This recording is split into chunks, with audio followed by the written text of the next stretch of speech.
go for them to be able to learn to upskill as required in today's world with the challenges that we have. So I think the startups could play a very major role in actually helping some of the corporations in kickstarting their startup systems. A lot of the technology that is required for businesses to now compete with one another in the international markets is something that will come from the startups.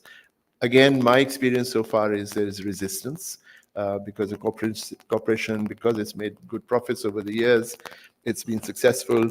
They do not necessarily think that the startup is their solution, as it were.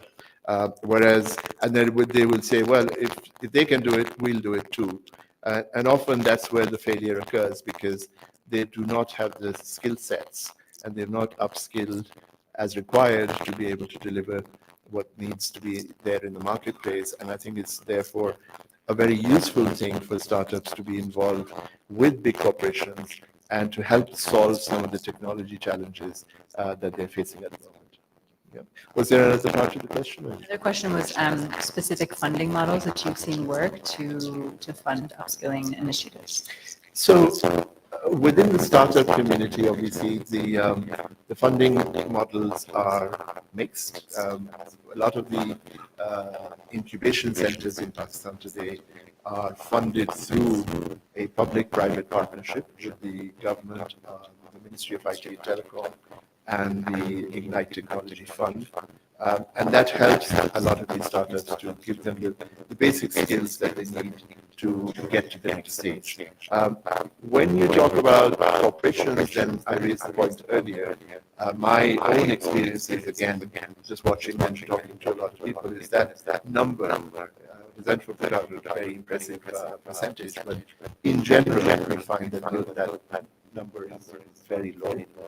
And it's desperately to be addressed so that the startup ecosystem can develop, but also the upskilling of the people within those corporations and face some of the challenges we've discussed since this morning. I have one follow-up question on that. What are the barriers that you see? So it sounds like there are even if there are collaborations between the startup ecosystem and large corporations, it still seems in your experience there's some resistance to taking help. Don't you think there's a real, because there's such a need, because Pakistan is in the situation that it's in, I guess I'm trying to understand what are the real internal barriers to the investment in upskilling? Why is it such a push to invest in this area? Again, my own opinion on that is that the leadership is they're looking at it in a short-term way. Okay, because it's about quarter end, it's half-year end, and you have the EBITDA number, you have share price, and that's where the focus sort of stays. Whereas what you should be thinking about is, and then the other fear, and it's been expressed very openly sometimes, well, if we train these people, they'll leave better. And again, my response to that is that if they leave, then it's your fault again.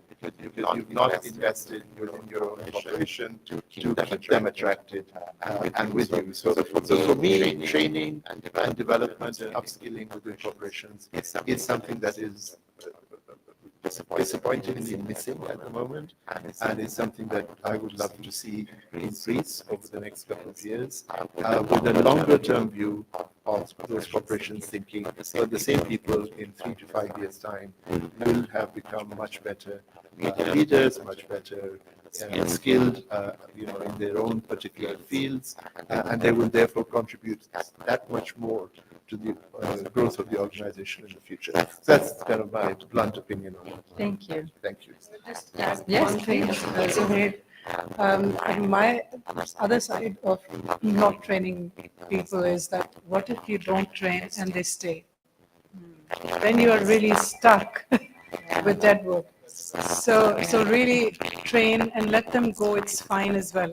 At times, it's good to have that kind of attrition, because it also brings in new ideas. And if these professionals are going into our own industries, we're actually helping in building the ecosystem. And that kind of responsibility, I think organizations also need to take. If I may also add quickly Sure, on please. this point, Please. if you train your people well, they leave. But if you treat your people well, they stay. Yeah, very important point. Very important point. I mean, we've very much experienced this at the Central Media, and even I'm from the U.S. and there was a very seminal poll that came out recently that the number one factor for young people in looking in jobs is they want to feel that they're doing something meaningful and that they belong, and that was far more important than salary and benefits, and that has really made an impact in the market in the way that companies are now structuring their HR departments and their recruitment approaches. And so I think if we can think about that, so how do we make our companies, how do we provide a sense of belonging? How do we provide a sense of meaning? How do we create environments where employees really want to stay? And then couple that with very strong training, then you're going to have a scenario in which you have a qualified workforce, which hopefully wants to stay with you in the long run. So I think these are very important points. Thank you for sharing. I would like to move on to Ms. Samia Kamar, who's the Director and Country Lead for S&P Global. So in your experience, you obviously work with a lot of young professionals, and S&P Global is keeping up to date on all the financial trends. What, in your experience, are the most important technical skills for future-ready talent to have in order to drive sustainability organizations?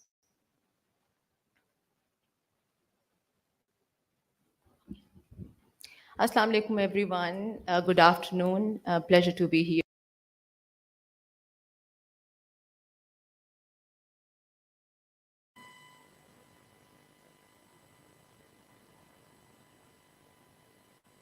We talk about historical factors. What has been of prime importance to companies has always been how to generate profits and how to drive revenues. Now, in this ever changing environment, I'm sure you all know there is a lot of disruption that is happening with a lot of complexities involved. Now, companies are taking a step back to reshape their expectations and to rethink about how to set new goals for themselves. With the pressure of the board of directors of companies, or let's say the purpose-driven professionals that we have in companies, as well as the senior leadership commitment, all of that has expanded the horizon, meaning that they are no longer just looking at the economic growth of the company, but they're also expanding in the sense that some other factors have started becoming extremely imperative, and that is why we are all here today. Things like equity, diversity, equity, and inclusion, how to create that, how to take care of the environment, and how to make people socially responsible. And we understand that this is going to take a lot of progress, but companies also have started putting this agenda on the forefront of everything that they are doing and making it extremely imperative, in the sense that how they are going to track data with regards to the triple bottom line. Now, if we talk about triple bottom line, what that refers to actually is not only just focusing on profits, but also looking at people and planets, and the planet, sorry. So with this, I think there can't be more pressing time than where we are today, and it cannot be more convenient than the time we are here today. But if those organizations who haven't embarked on this journey and are starting from the square one, then it's extremely important for them to understand that there has to be talent, and the talent has to be relevant in today's and then tomorrow's future. Like, considering the future, it has to be there. Now, what are some of the key capabilities which are important for companies to consider before the implementation of sustainable business practices? First and foremost is to build the foundational knowledge of the terminologies or jargons that everybody's talking about, such as environmental sciences, climate change. What is that all about? What are the social issues that the companies or the industries are being faced with, those companies who are actually working in those industries. That's extremely critical. This goes back to the foundational knowledge, meaning expanding the knowledge of the talent is very, very important here. Once that is done, I think it's important for the companies to also think about how the sustainability audit, it's a step forward, but obviously how some of the elements, while companies working in different industries or in different kind of scenarios, some important elements would be like thinking about how can representation, rights of people, just like some of the panel members were talking about earlier, that how can the gender diversity come into picture, or how can we increase the representation of in our case, if I talk about S&P Global, we're also thinking about bringing trans people and people with disabilities. We have a very set agenda in place. So I think it's very, very important to think as socially responsible citizens that what is that doing? What are the carbon emissions, emission levels of the organizations? What are the toxins which are being produced during the manufacturing process? These are like real problems. Helping people and involving them through corporate social responsibility is again critical, because if we are only having a dialogue about it and not involving the talent to actually cater to those problems, nothing is going to solve, nothing is going to help us progress. And then I think this capability might not be technical, but we all know that leadership at all levels, even if that means at the individual contributor level, is extremely important. Are they on this agenda with us together? Do they understand the purpose of the broader company? Are they laser focused on it? That's the role of the entire leadership, but then obviously people have to be part of it. Once the foundational knowledge is there and people are kind of made responsible for doing, maybe micro steps will help. It's then important to kind of spot those opportunities which are out there, and how the company can again go ahead and contribute is another thing.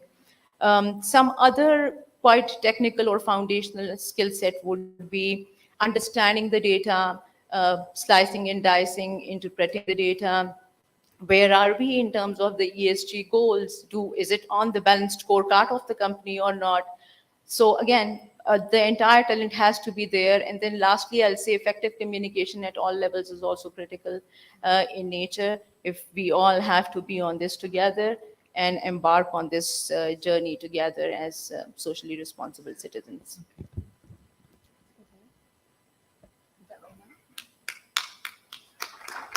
Thank you so much.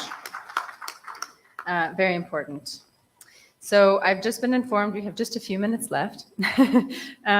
So I think the last question I would like to get to, I will ask Mr. Mushtaq, because I think we've brought up leadership skills, we've brought up effective communication. These are all incredibly important as young professionals are entering into the workplace.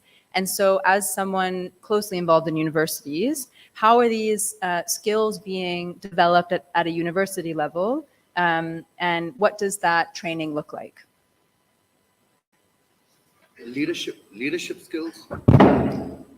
Leadership skills. So market-ready skills, right? So communication skills, leadership skills, professionalism overall. Yeah, absolutely.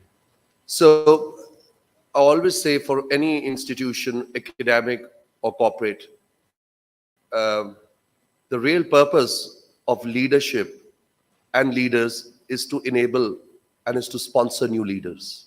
What good is leadership if it does not incubate new leadership? So leadership is not a position, it is action. And as we speak of action, the enabling environment within the academic institutions, and it must start from schools. Embeddedness of the SDGs in today's time and age, it is given now. If students are going to schools and if they are not aware of the 17 development goals, then I feel that the sense of responsibility as an active global citizen shall remain missing. So if you really want to build citizenry, it has to be inclusive, not at the cost of the world to begin with. And then as they progress into their college education, sixth form, they must practice these skills through social action, volunteerism, community service, and building those networks. And when they proceed to the universities, those who contribute towards the knowledge economy, they must pursue those faculties, disciplines, subject specialism.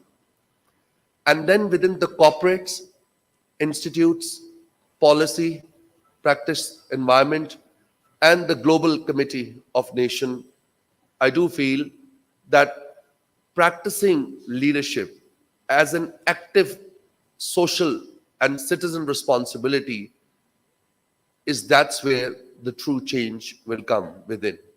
So I feel that it's both as a policy level issue and also at the same time a practice level issue within the ecosystem. Thank you. But at the same time, to conclude on a lighter note, I always say, I'm not sure about the world, but in countries like Pakistan, we don't have an ecosystem, we have an ego system.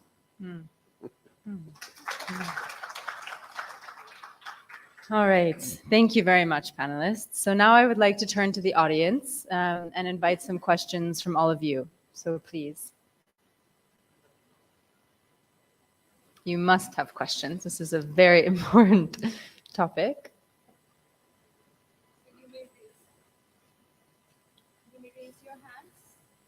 If you have questions, you can raise your hands and a microphone will be directed to you. Yeah.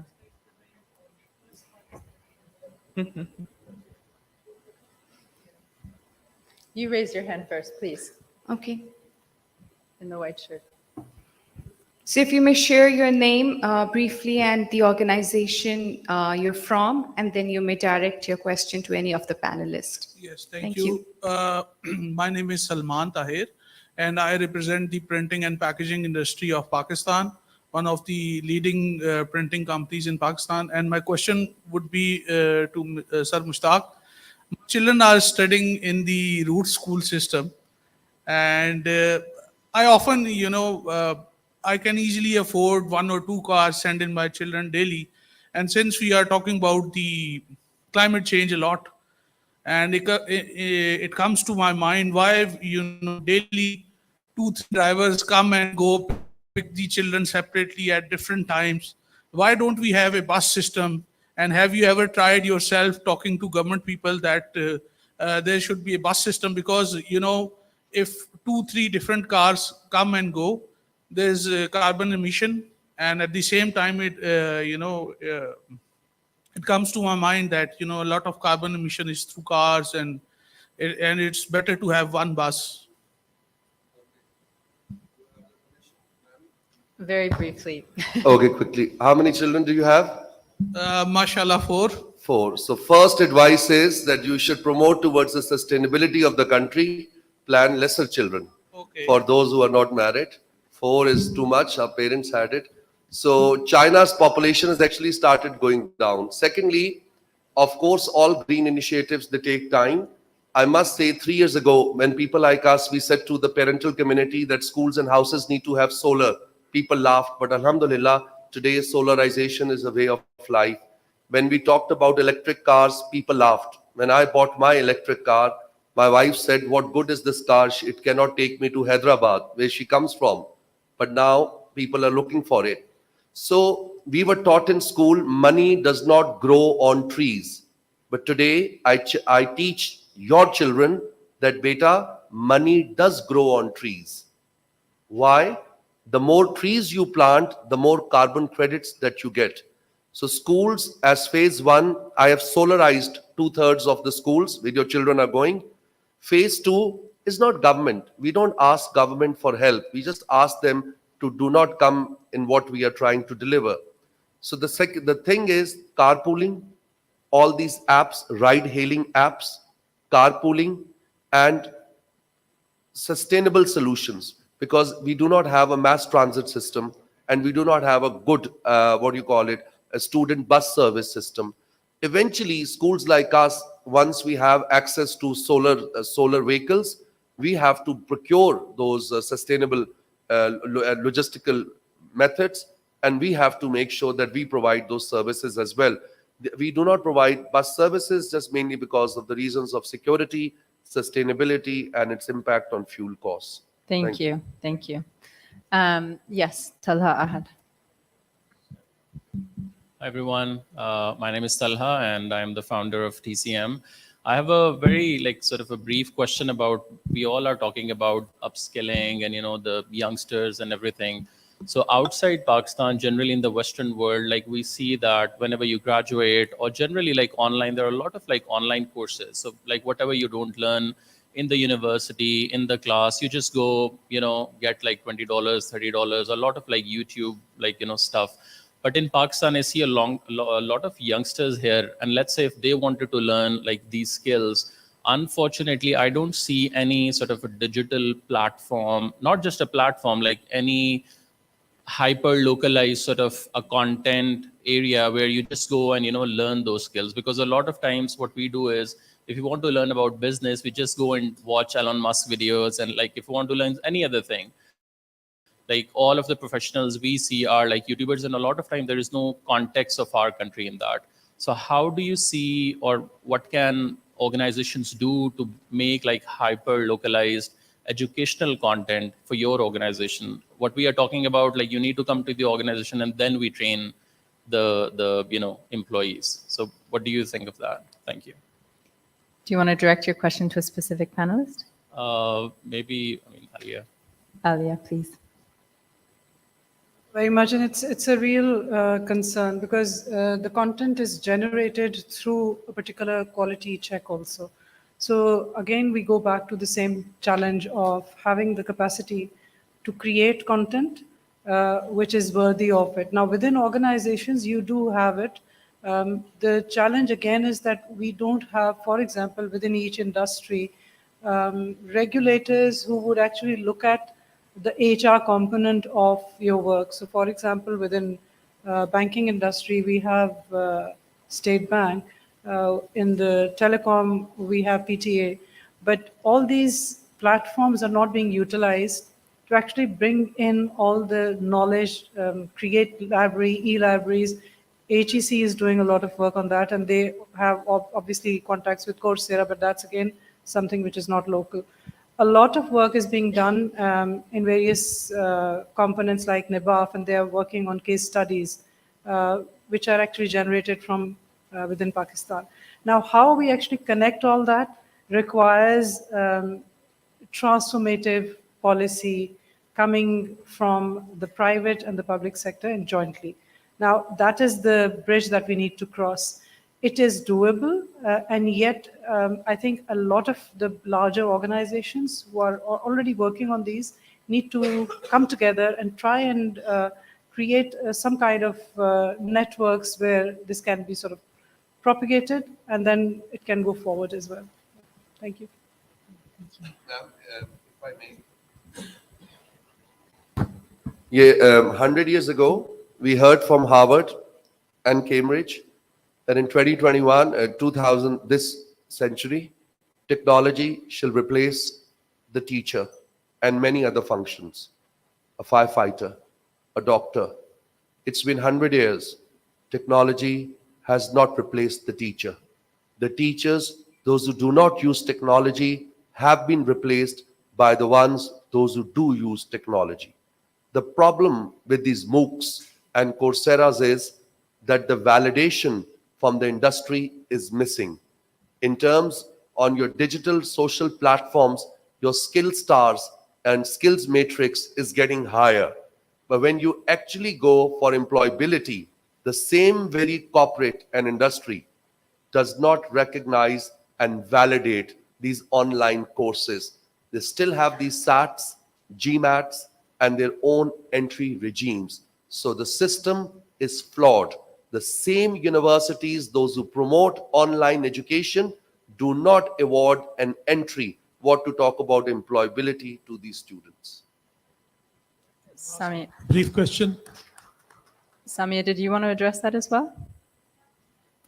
That's fine. We can hear about another question. Very quickly, I would like to add one thing that yes, technical skills are again very important at S&P Global. I can give you a quick example. What we are doing, we have a community that we call Essential Tech and Essential Innovation, and there is a lot of focus on core areas such as artificial intelligence, automation, cyber, cloud, DevOps, data science. But having said that, we have created a community. The community practice is very important and there are people who are doing regional roles on top of what they are doing within their existing roles. The idea is to stretch themselves to the edge where they then actually practice what they are learning. So yes, learning is important. Online courses are also important, but the practical aspect of how they are implementing, that's where the corporate also, just to your point, it's very, very important that, what's the practicality? How is that being implemented?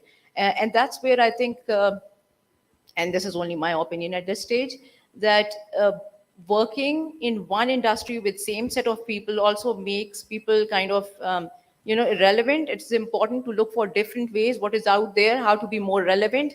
At our company, we also have a policy of tuition reimbursement, and that might seem very foundational in nature, but we actually equip our people so that they can have a driving seat of their careers. They themselves can go ahead and choose whatever they feel like in terms of getting as part of their journey. But then what's most important is what are they going to bring back? So the practical aspect, what they are learning, how they are then working across the globe with other folks is very, very important. Thank you. If I may add a small thing, I think what we have done, I'm involved with the university, Shahid Haq is my name. What we've done is we've created silos. Universities are for knowledge acquisition, companies are for getting training, and National Incubation Center is for learning to do things. I think, for lack of a better words in English, what I feel that universities or educational institutions should teach, Urdu में ज़्यादा अच्छा लगता है, पढ़ाना, सिखाना, कराना. हमने इसको silos में डाल दिया. And they should not be in silos.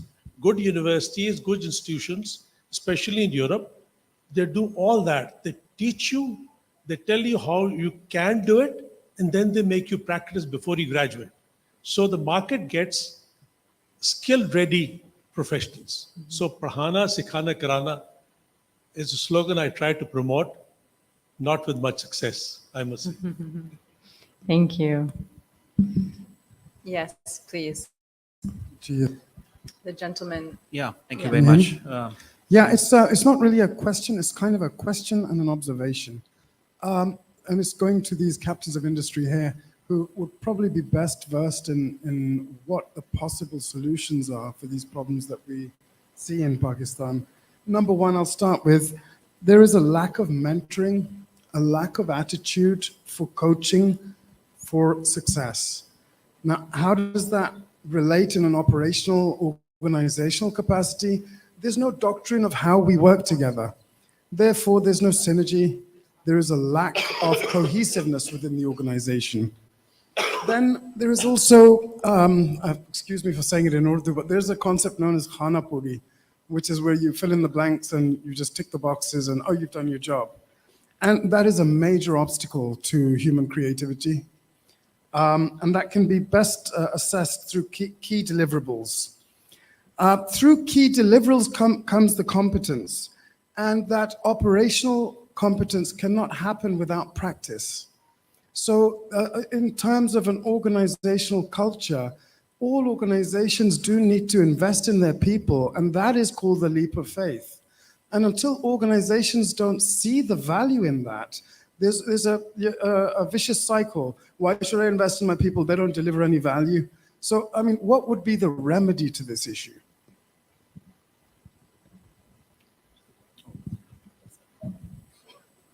I wish there was an easy remedy to the issue. You're basically, preaching what I've been saying all along. As I said earlier, I think the focus is on short-termism. So people just look at the quarter end, the year end, and say, oh, well, that's all I'm going to look at. Whereas what they should be doing is looking at the longer term. Now, I hesitate to say that there should be legislation or regulatory frameworks around that, because we've seen that those don't work very well anywhere, and especially in Pakistan. So I think the only thing we can do, which I continue to even to this day, is to keep propagating this theory and saying, look, you need to invest in your people, because when you do, you are going to get much better people for yourself. But also, as I mentioned earlier in my keynote, companies like ICI and Citibank and Motorola have left legacies in that respect. And again, people today maybe are not focused on legacy, and I think legacy is so important when you do that. So those are some of the. I'm not sure there are solutions, but I think these are things to think about. I would just add one thing. When we are talking about the ecosystem, it's not just one industry. It's permeating in all of us. So when we look at ourselves, our culture, the way we are brought up, the way our value system is continuing, the challenge actually is coming from there. So we need to first and foremost, look inward, look at what we are doing at home, where we are starting the journey of learning. What kind of learning are we allowing our children? So the innovation and the mindset of being able to innovate, being able to ask questions, being able to get answers out is really not something that culturally we encourage. Our children are told not to talk most of the time, women more so than men, of course. But at the end of the day, when all these streams are going into our workplaces or into our universities, the students do look for shortcuts. They're always looking for copy pasting this and that. How much of innovation is actually encouraged even at graduate level and postgraduate level? It's really we are designed to think inside a box. So if that's how we approach our life, that's how we'll approach our work. And for that, it's a real, I think introspection we all need to do, how we change ourselves first. The society will change accordingly. Okay. Thank you very much, panelists. Thank you very much, Alexa, for drawing that very productive discussion. So may I request panelists to please step ahead for the group photograph, and if I may request Joseph, Asad, and Sajid, Harun Saab, and Asad Malik, and Fahad to join on stage for the group photograph. Thank you very much, Sir Faisal, Alia, Saima, Sir Zuhair, and Alexa for being part of this panel discussion.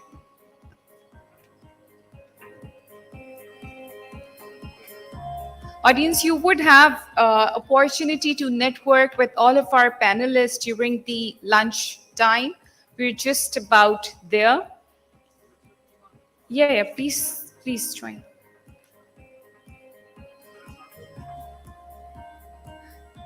Wonderful to see some great inclusion, gender diversity in the very important panel discussion that we just had.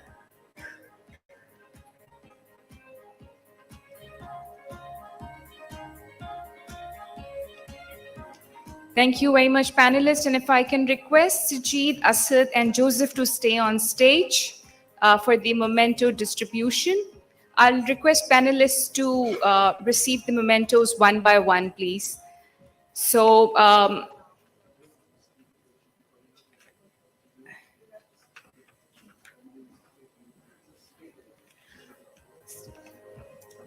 thank you. Okay, so can we have the memento for Sir Zuhair? Thank you very much, sir, for a wonderful keynote.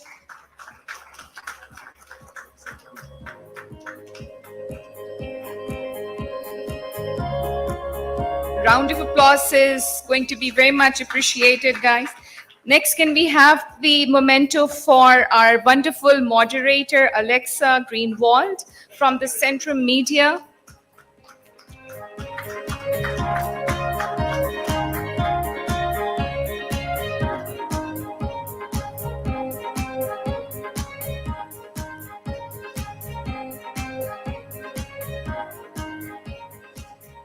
Alia Zafar, Group Head HR, Bank of Punjab, and Board Director, Pakistan Cricket Board.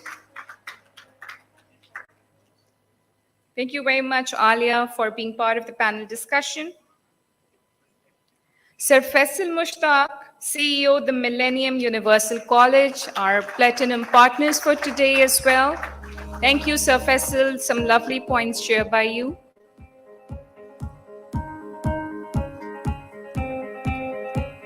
And Samia Kamar, Director and Country Lead People, S&P Global.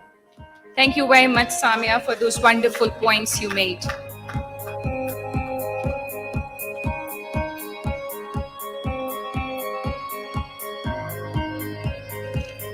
Thank you very much, everyone. May I request Asad Hamid to stay on stage and Asad Malik to join him as well. We'd just like to appreciate our partners for today's conference.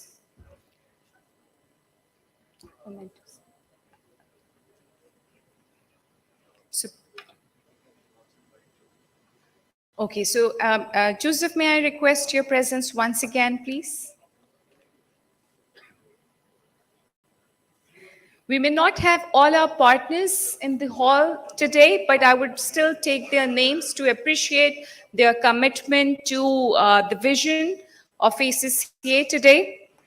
So our co-organizers, Seed Ventures, we do not have any representation. Our strategic partners, Bank Islami, our strategic partners, the Coca-Cola Company. Our platinum partners is Kansas School of Accountancy. Okay, we have Arif Saab joining us on stage. If we have representation from U Microfinance Bank. In the evening. If we have, if we can request Sir Faisal Mushtaq once again to collect a memento on behalf of TMUC, our platinum partner for today. Thank you, sir, for your continued partnership and support towards PLC.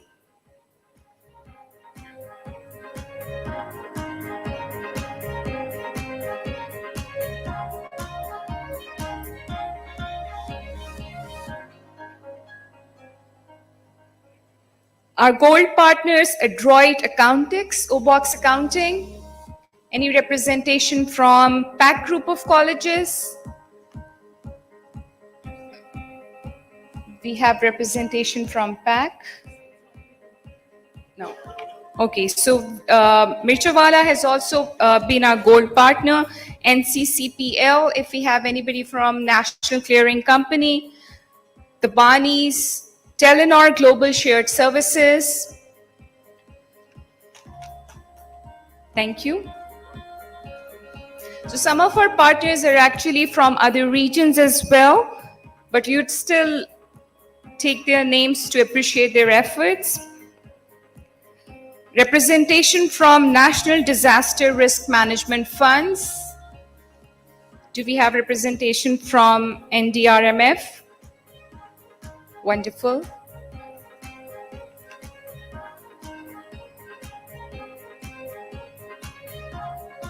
Thank you very much, ma'am, for being our partner, gold partner for today's conference.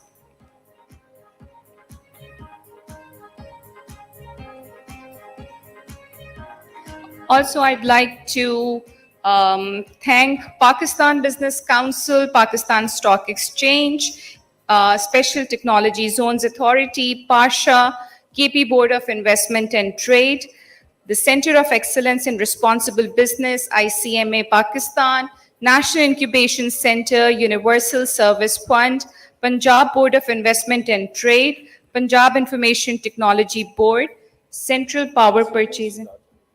Okay. Central Power Purchasing Authority and the CFA Society Pakistan for their continued support. We do have Shahzad Saab with us, right? So, Shahzad, if you can join and collect on behalf of ICMA Pakistan. We do have our outreach partner, the Centrum Media as well. So anyone from Centrum Media, so please.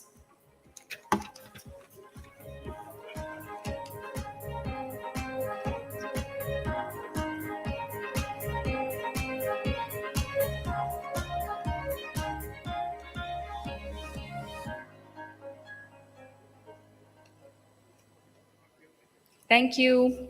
Centrum Media, our outreach partner, and any representation from our knowledge partners, KPMG and Nutshell Group.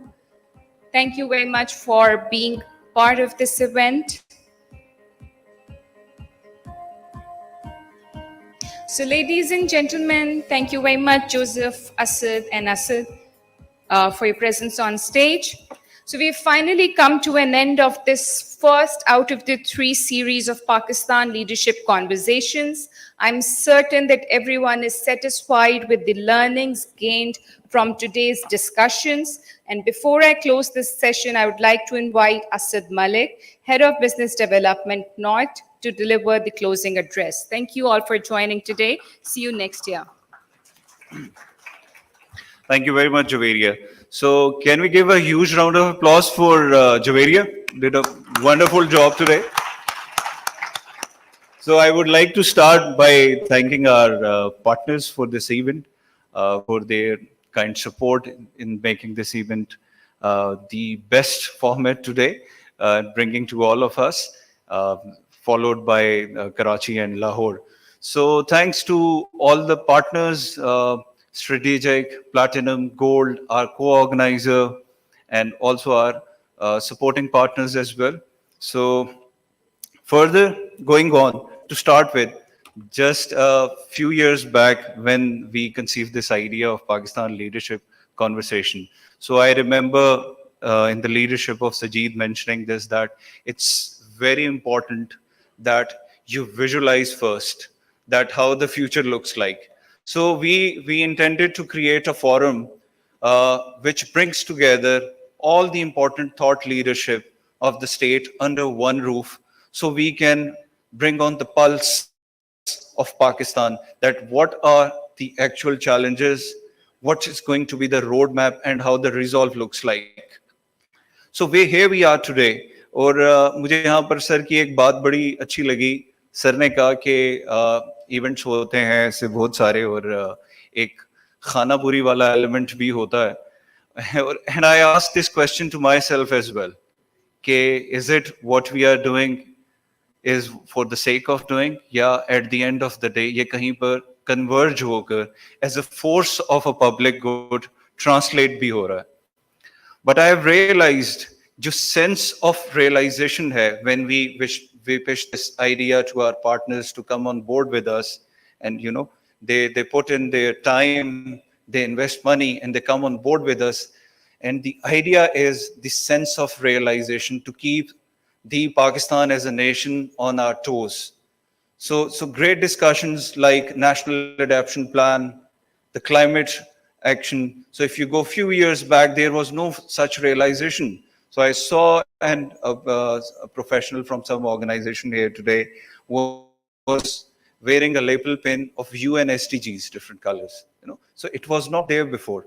So I see that the future is there. Sense of realization is the first step. So I think it's कहा जाता है कि charity begins at home. So I think it's there. Now it's with us that today's year's topic, which is to find the opportunity actually in the uncertain times. And it wouldn't been possible without, जैसे हमारे panelists ने यहाँ पर share किए, their best practices, insights, and experience to bring to all of you, for the wider businesses and societies as a force of a public good. That is all from my end today. Thank you very much. And enjoy the lunch. Thank you.